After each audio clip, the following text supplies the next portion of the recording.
Hey, welcome to college football. My name is Jesse. Before you jump into that video, make sure you visit coolatman100x.com to get custom ebooks and other things that's available on the website. Link will be in the description below. Also, visit the NFLShop to get yourself some Kansas City's Chiefs gear and your own personal team gear as well. And also, all the other sponsors will be in the description below. Now, back to Kool-Aid. Yeah, what's up, guys? It's your boy Kool-Aid-Man100X. Welcome to college football. How you doing? So we're going to be jumping back into the Kansas offensive playbook, which is Kansas. We're going to be jumping into the bunch open tight end. Cool, right? Bunch open tight end, that's the formation. We're going to be giving you guys a little mini scheme. So the play we're going to be coming out in, which is going to be dig return. The audible is going to be a wide trail, flood, HB draw, and RPO alert bubble, which everybody loves. Y'all know how to run that.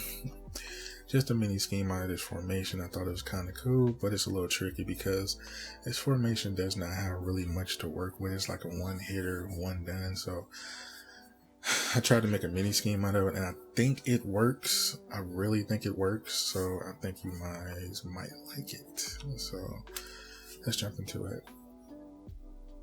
What we're going to be coming out in is dig return first. Our audibles are going to be set here. So for the dig return, now this is kind of odd. So the reason why I say this dig return is kind of odd is that I don't like that zig route. So what I like to do here is put square in a slant here, and I like to put X in a drag. Then I like to put R1 in a zig here, and then I like to put circle in a slant. The reason why I either like the slant because I like him to cross, or I want to put him. A lot of people that don't do this can, but will, but sometimes don't. I like to put him in an in route, but I like to custom stem this in route to go about right here. So you can do that table route. I think the table route is better, and that zig route in the middle is better because I got the drag attacking and I got the table route to come later. Then we got the blending block for extra blocks. So now we can attack both sides of the field, and we can just sit in the pocket pretty much all day.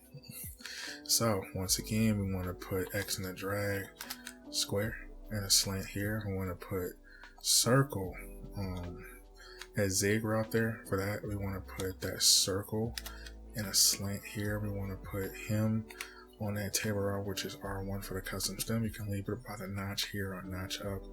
Totally up to you. It really doesn't matter, but we want to put that R1 in the zig here. So we want to put R1 in the zig. Then you can do circle and a slant or a table route, but I think the table route works better because it actually hits that spot right there to invade that free safety in that corner. So I think this is the best the best route combination. If I'm wrong, I'm sorry. If I am, hey, you might like it. I don't know. That's what I'm saying. You might like it. But the reason why I say it is because you got better blocking and all this stuff to open up the drag and everything downfield. Let me explain. Y'all already know we in a deep dive, so hope you got your notes. Battery kind of low. So yeah, bear with your boy. Got to find my battery, my charger, because controller getting low. So when you utilizing this play here, all right, we in real time. I ain't editing that out. So we in real time. So y'all heard me click the controller in. We can get serious. So now we can actually throw the ball. So just like I said, we got that nice drag route that opens up the field here. Just like I said, we got the slant here. And just like I said, I wanted to invade that so that I can actually bump it to the players.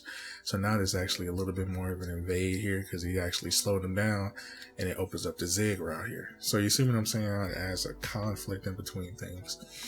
So I thought that dig return for that was way more effective for that adjustment there. So once again, want to put him in the slant, just give you adjustments. Drag R1 in a zig here, and we want to put circle in a in route. Then we want to custom stem him right there, and that's how the play should look. So we're going to move on to wide trail. Now, wide trail is a lot different. Now, the adjustments you want to do for right trail is that we want to flood the left side of the field, basically. Now, what we want to do here is we want to put R1 on the slant here, right? We want to put circle on a redrag here. Now we want to put X on a zig, so we got a better inside zig. Now we want to put triangle on a block. Now I'm going to tell you 2 adjustments out of this. So now this opens up the zig route a little bit more, and he fakes back down inside for that nice catch. Now what makes this play even more effective, because I just threw it to the zig. So see how everyone's turning to the left side of the field on a flood. So now we're going to focus on the zig fake. So now I can throw a quick throw here. So now they don't know which way to go. He actually get bumped here, but the route is still open.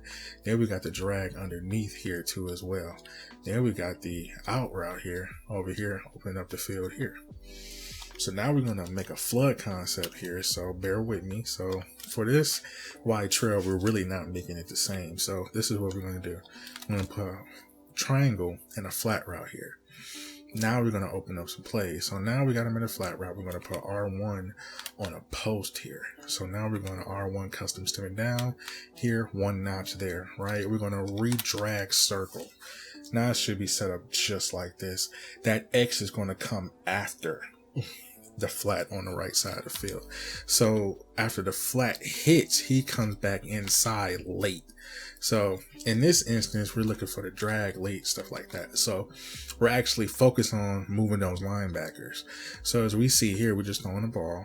So now we got him brung down. We got him hitting the trail route, but our main focus is opening up this drag. So I could have threw to the drag, so I'm just showing you guys here.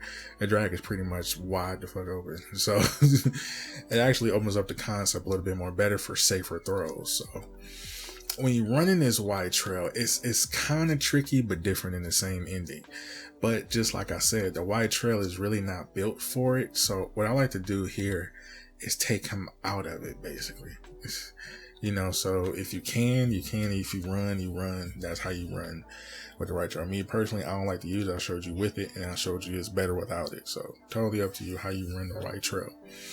The next one is the flood, which is one of my favorites here. So the flood is very creative because it's set up just for that size. So we want to add a little bit more versatility, right? You're like, oh, Kool-Aid, what you mean? So what we want to do here is we want to put square in we're going to put him in an in route here.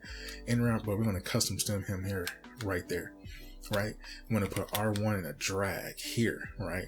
We're going to keep that streak down, but we're going to put X in a Z. Because for me, that streak is going to lead him downfield, and it's going to open up that field a little bit more to make that zig more effective. But just like I said, we got that table route coming. So one of those safeties or linebackers is going to trail that table route. That's going to open up that drag. We always want to keep a low drag in here. That's what my whole objective here is.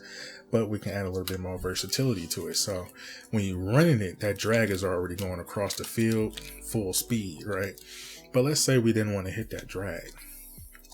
That's why I said keep your eyes down the field, but don't look and focus on one player. So now, just like I said, the zig is opened up way more effective now. You got space to throw that. And just like I said, you wait a little bit longer, somebody's going to break off, but he's too late. As you see here, this linebacker reacted here. See, too late to react here. So it actually opens up a little bit more effectively when you're utilizing this play. So pretty much it for the flood. So we got the HB draw and the RPO bubble. The HB draw is kind of different because it gives you a high snap, which I don't know why this animation does it. The high snap and the under. So you have to focus on what you hitting the line for. So I don't recommend holding turbo when you run the HB draw. Just something to actually keep the defense honest. Not something you can run every day, but if you know how to use your control and run out, you can make this draw deadly for an instant touchdown anytime. That's pretty much it. And y'all know self-explanatory for the RPO. Y'all know, put your fastest wide receiver there. You can just hit R1 down the field, and it just opens up so much things, and it opens up the running back too on the left side too as well. But the RPO is pretty much self-explanatory. Y'all know how to run that. Everybody know how to run the RPO, so you know how to throw it, give you extra blocking down the field, put your fastest receiver there, and just open up things for you. So that's pretty much it for the mini scheme out of this formation. So I hope you enjoyed it out of the Kansas. Just like I said, I have an ebook available on my website if you're interested in getting the full breakdown of Kansas, because I use Kansas as my favorite team. Shout out to Daniels. So yeah, I hope you enjoyed the video. I'm gonna catch you guys in the next one.